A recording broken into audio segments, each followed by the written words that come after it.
entrar nessa pauta tão importante que é, né, a questão do 10º. Ficou muito legal o vídeo que vocês fizeram, né, ilustrando um pouco mais a situação, porque a gente teve uma call semana passada com o pessoal do Novo também, que a gente estava abordando um pouco dessa situação de como o governo tem uma dificuldade de flexibilizar a despesa quando a receita também reduz, né?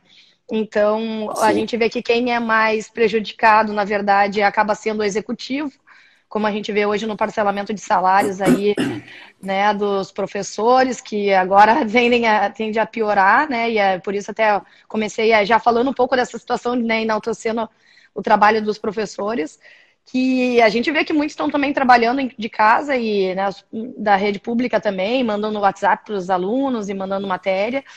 E a gente vai ver que aonde vai pesar, principalmente depois dessa crise, vai ser no pagamento daqui a pouco dos nossos brigadianos, né, da nossa segurança, dos nossos professores e o pessoal do executivo, né? Em compensação, o legislativo e o judiciário tendem a ser pouco impactados porque o orçamento deles já foi feito e é com base nisso que normalmente eles já, né, que eles já pegam toda a receita no dia 20 de todo mês. É com base nisso que eu queria, daqui a pouco, que tu desse uma falada pra gente sobre essa iniciativa de estar trazendo esse tema que entrou em 2016 em pauta e por 4 votos não conseguiu ir para frente, que é de desvincular o Sim. duodécimo, né? Vincular, na verdade, a flutuação da receita e não ser algo rígido, né? Então, eu queria que tu desse uma falada pra gente como é que vocês imaginam que daqui a pouco esse assunto pode ir para frente, como é que tá, né, se vocês acham que o legislativo tem estômago para estar fazendo isso também em ano de eleição, como é que vocês estão aí achando que esse assunto pode começar a ser tramitando na Assembleia, assim?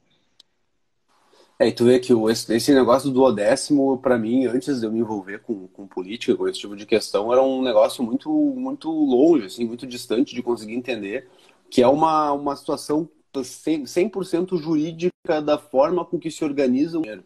É porque a lógica para a pessoa normal, para o cidadão comum, é que o dinheiro entra no caixa do Estado e na hora de distribuir esse recurso ele vai ser distribuído se tiver, se não tiver não vai ser distribuído, vai ser equânime para todo mundo, seja funcionário do poder X, Y, Z. E por conta da organização jurídica desses poderes e desses órgãos, etc., o poder executivo, que é o poder que repassa os valores, acaba ficando de mãos atadas, né, por conta da forma estrutural que no Brasil se criou o repasse do 10º. Vê se pode a gente ficar amarrado legalmente a essa estrutura enquanto um poder fica amíngua, fica dependente do aumento do repasse de recursos, que é o Poder Executivo, que passa por dificuldades há 5, 6, 7, 8 anos, e culminou no problema maior de todos, que foi atrasar o salário, que foi a última coisa que aconteceu, porque antes disso já começaram a fazer um monte de coisa, né, para recuperar o dinheiro. Aumentaram o ICMS, pegaram mais recursos dos negócios judiciais, privatizações antigamente, e acabou que não resolveu o problema. Muito louco para mim, é muito estranho isso, perceber que a organização do Estado é feita dessa forma torta. Enquanto isso, o Judiciário, o Legislativo, o Tribunal de Contas, o Ministério Público parece que vivem num mundo à parte, né? Parece que para eles o dinheiro é abundante, parece que para eles o recurso vem de algum outro lugar e tudo bem. E para eles está ok, e não tem incentivo algum de melhoria e de tentativa de compartilhar da crise, até porque esses poderes eles não têm o crivo da eleição e eles não têm esse julgamento de 4 em 4 anos que obrigue eles a fazer economia de recursos. Eles estão muito bem no local deles e não vai ter nada que vai tirar eles de lá e não vai ter nada que vai fazer eles terem problemas com isso e não vai ter nenhuma pressão popular que vai fazer com que eles sejam obrigados a isso, diferente do legislativo e do executivo que acabam fazendo com esse problema.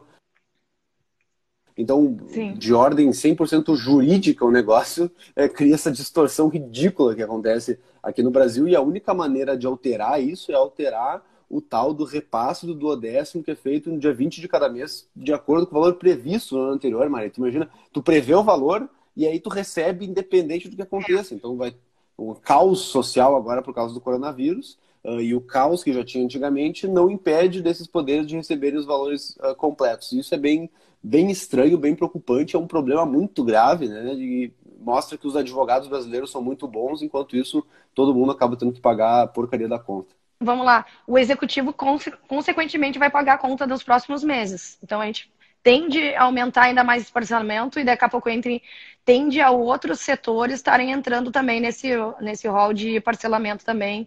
Tende a ficar de ser penalizado outros setores, até o investimento também público, tudo isso tende a, se não for feito, né? Já vai ser, mesmo com o 10º, né, mesmo tirando do judiciário e do legislativo, já vai ser alterado, mas seria muito mais penalizado se isso não vier a acontecer, correto? Exato, exato. É uma forma, se for assim, o executivo vai ter mais problemas ainda e o que está um mês atrasado pode ficar 2, pode ficar 3. E aí, meu amigo, a coisa vai ser complicada. Enquanto isso, os outros continuam em dia. Nem um pouco justo, né? O dinheiro vem todo do mesmo lugar, o dinheiro é dinheiro público de todo mundo, aí todo mundo tá pagando a conta do mesmo jeito. Não dá para penalizar o executivo só porque ele é o poder que recolhe o dinheiro e repassa o dinheiro. Então, se fosse o poder judiciário que recolhesse o dinheiro, ele estaria com o salário atrasado. Não me parece ser justo isso, né? Não, exatamente. Não, é muito importante essa pauta, porque já não se conseguiu mudar a questão do fundão, né? Que é um valor que vai já direto para a política e que, teoricamente, a gente está num ano de crise que teria que ser, entrar já para os cofres para ajudar nessa situação que a gente está enfrentando.